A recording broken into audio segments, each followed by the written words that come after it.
Hello friends, आज मैं आप लोगों को अलंकार बताने वाली हूँ जो कि व्याकरण में बहुत महत्वपूर्ण स्थान रखता है।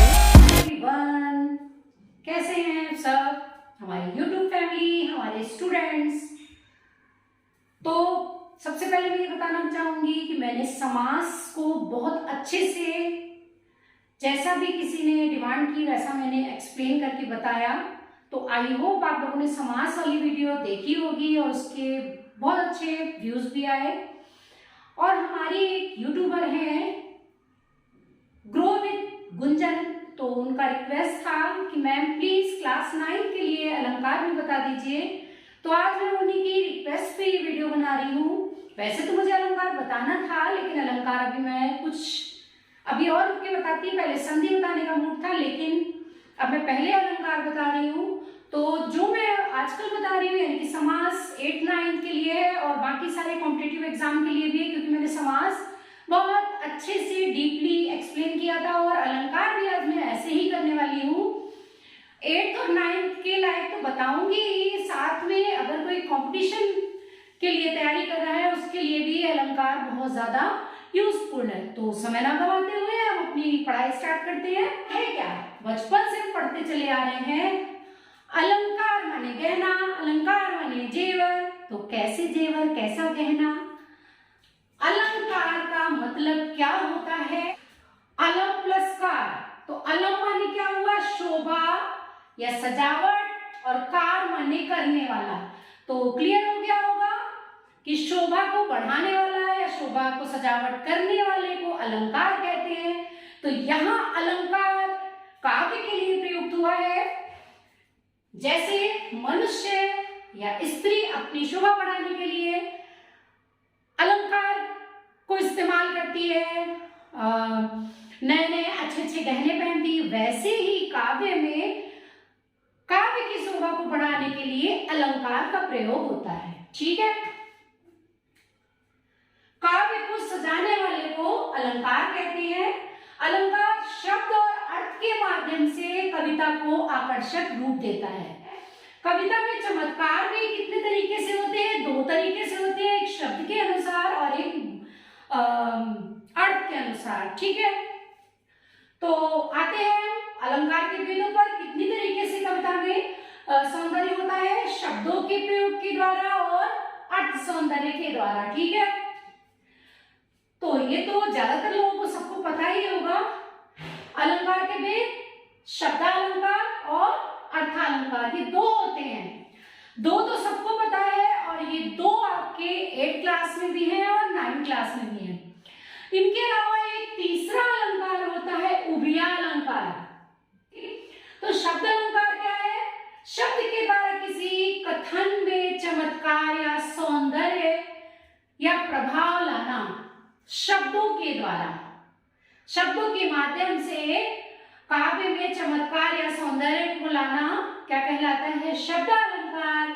और अर्थालंकार होता है अर्थ सौंदर्य के द्वारा कथन को मार्मिक, प्रभावशाली और चमत्कार पूर्ण बना देना। ठीक है, तो इतना तो क्लियर हो गया कि अलंकार 2 प्रकार के होते हैं, एक शब्द होता है और एक अर्थ होता है। ये मेन होते हैं। ठीक है, और तीसरा होता है उभयालंकार। अगर आप लोग बोलेंगे तो मैं उभयालंकार भी बताऊंगी। उभयालंकार में मैं डीप नहीं जा रही हूँ, लेकिन थोड़ा सा बता देती हूँ। उभयालंकार में शब्द और अर्थ दोनों तरीके से काव्य में चमत्कार होता है। इसमें शब्द से होता है और इसमें अर्थ से होता है, लेकिन उभया में दोनों तरीके से होता है। ठीक है, अनुप्रास अलंकार में सबसे पहले हम आते हैं। अनुप्रास अलंकार किसे कहते हैं? अनुप्रास अलंकार किसे कहते हैं? अनुप्रास अलंकारों में सबसे सरल अनुप्रास अलंकार माना गया है। तो अनुप्रास का मतलब क्या होता है, सबसे पहले ये समझ लेते हैं। अनु का मतलब होता है बार बार, ठीक, और प्रास का मतलब होता है वर्ण। तो पूरे का मतलब क्या हो गया अनुप्रास का? कि जहां कोई वर्ण बार बार प्रयोग होता है तो वहां पर अनुप्रास अलंकार होता है। ठीक है, जहां स्वरों की भिन्नता होते हुए भी एक ही वर्ण बार बार प्रयोग हो या बार बार आए, तो उसे कहते हैं अनुप्रास अलंकार। अब देखिए बार बार वर्ण कैसे प्रयोग होगा वो भी मैं बताती हूं। तो अनुप्रास अलंकार का पहला उदाहरण देखिए, चारों चंद की चंचल किरणें खेल रही थी जल थल में। तो यहां पर श च च कौन सा वर्ण बार बार आया? च। ठीक है, खेल रही थी जल थल में। दूसरी लाइन में ल, तो यहां पर च और ल वर्ण बार बार आया है, इसलिए यह है अनुप्रास अलंकार। दूसरा उदाहरण देखिए, मुदित महीपति मंदिर आए। यहां पर कौन सा वर्ण है? म।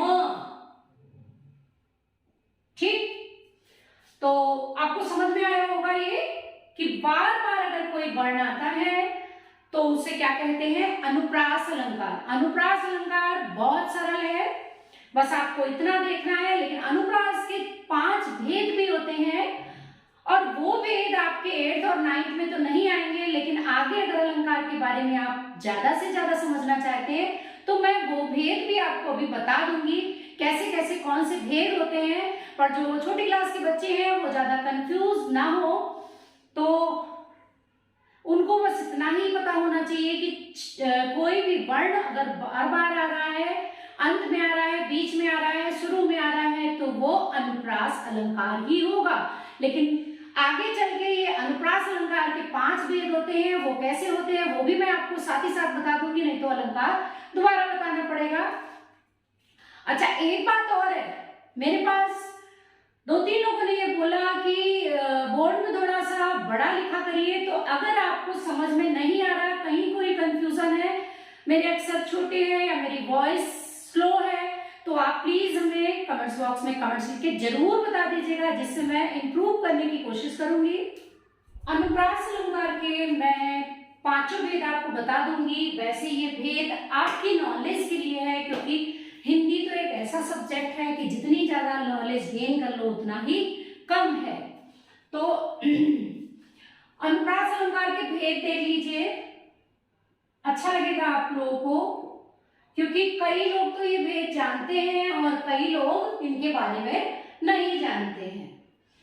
तो सबसे पहला अनुप्रास अलंकार का भेद आता है 6 का अनुप्रास। लेकिन जो छोटी क्लास के बच्चे हैं, यानी कि 9th 8th 9th या 7th, तो उनके लिए क्या है, उनको इन्हीं में से ही अगर कोई भी उदाहरण आता है तो उनको अनुप्रास ही लिखना होगा, उनको उसका भेद नहीं लिखना होगा।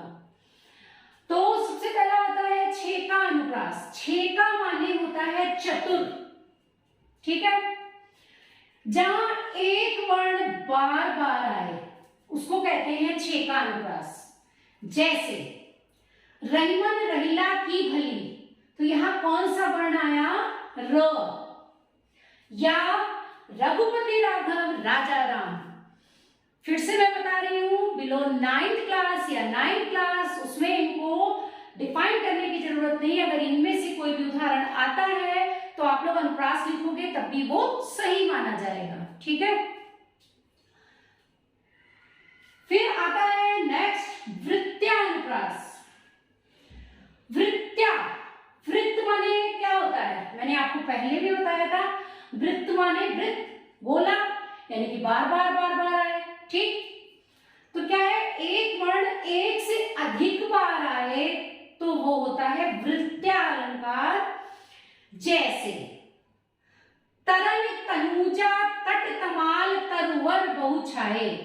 तरनी तनुजा तट तमाल तरुवर बहु छाए, तो यहां पर कौन सा वर्ण बार बार आया? बार बार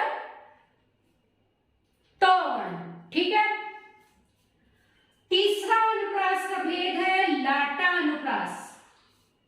लाटा एक गुजराती शब्द है। लाटा यानी कि एक वाक्य 2 या 2 से अधिक बार।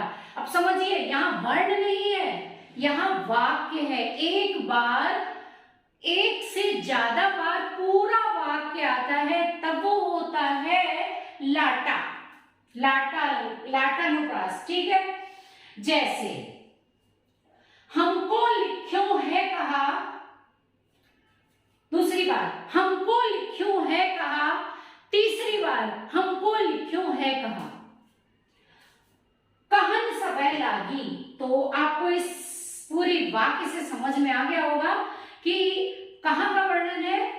ये जब उद्धव जी आते हैं गोपियों के पास बिना श्री कृष्ण के, तब वो कहती है हमको क्या लिखा उन्होंने, हमको लिख्यो है कहा, हमको लिख्यो है कहा, हमको लिख, बार बार कहती है, 3 बार, कहन सबे लागी। तो यहाँ पर एक वाक्य आ रहा है बार बार, 3 बार मैंने लिखा नहीं है लेकिन मैंने बोल के बता दिया है।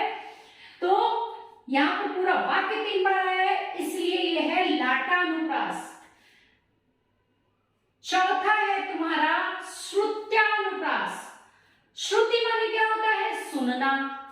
श्रुत्या सुनने में, जहां पर सुनने में कोई वर्ण अंतिम बार आए, लास्ट में। जैसे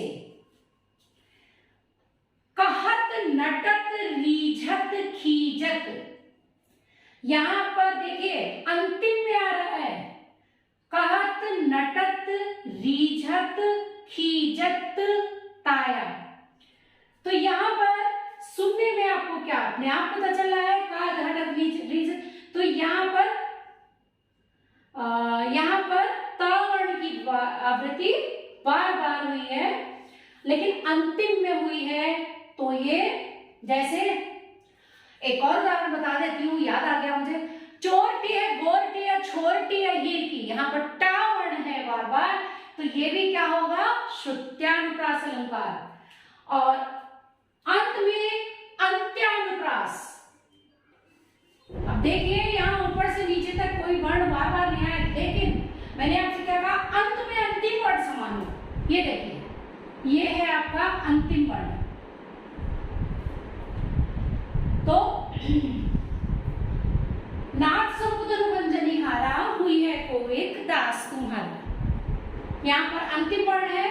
मैंने आपको पहले भी ये कहा था, आप अपने टीचर स्वयं बनिए, हर शब्द के अर्थ होते हैं, अर्थ के अनुसार ही पूरा आप उसको समझ सकते हो, ठीक है। तो यहाँ तक आपको समझ में आ गया होगा। आप बोलोगे तो मैं अनुप्रास के और भी उदाहरण बता दूंगी। वैसे मैंने 5 प्रकार के जो अनुप्रास बताए हैं, उसमें 5 उदाहरण दिए हैं, बाकी 2 उदाहरण मैंने अनुप्रास के अलग से दिए। और उदाहरण है रघुपति राघव राजा राम, ये भी अनुप्रास अलंकार है। चंदू के चाचा ने चंदू की चाची को चांदनी रात में चांदनी के चम्मच से चटनी चटाई। तो ये तो थोड़ा सा पढ़ाते पढ़ाते हंसी भी करनी चाहिए। तो ये वाला भी च च च च च आ रहा है, तो ये क्या होगा, ये भी अनुप्रास होगा, लेकिन कौन सा अनुप्रास होगा, ये होगा 6 का अनुप्रास। आई होप आप लोगों को अनुप्रास अलंकार अच्छे से समझ में आ गया होगा।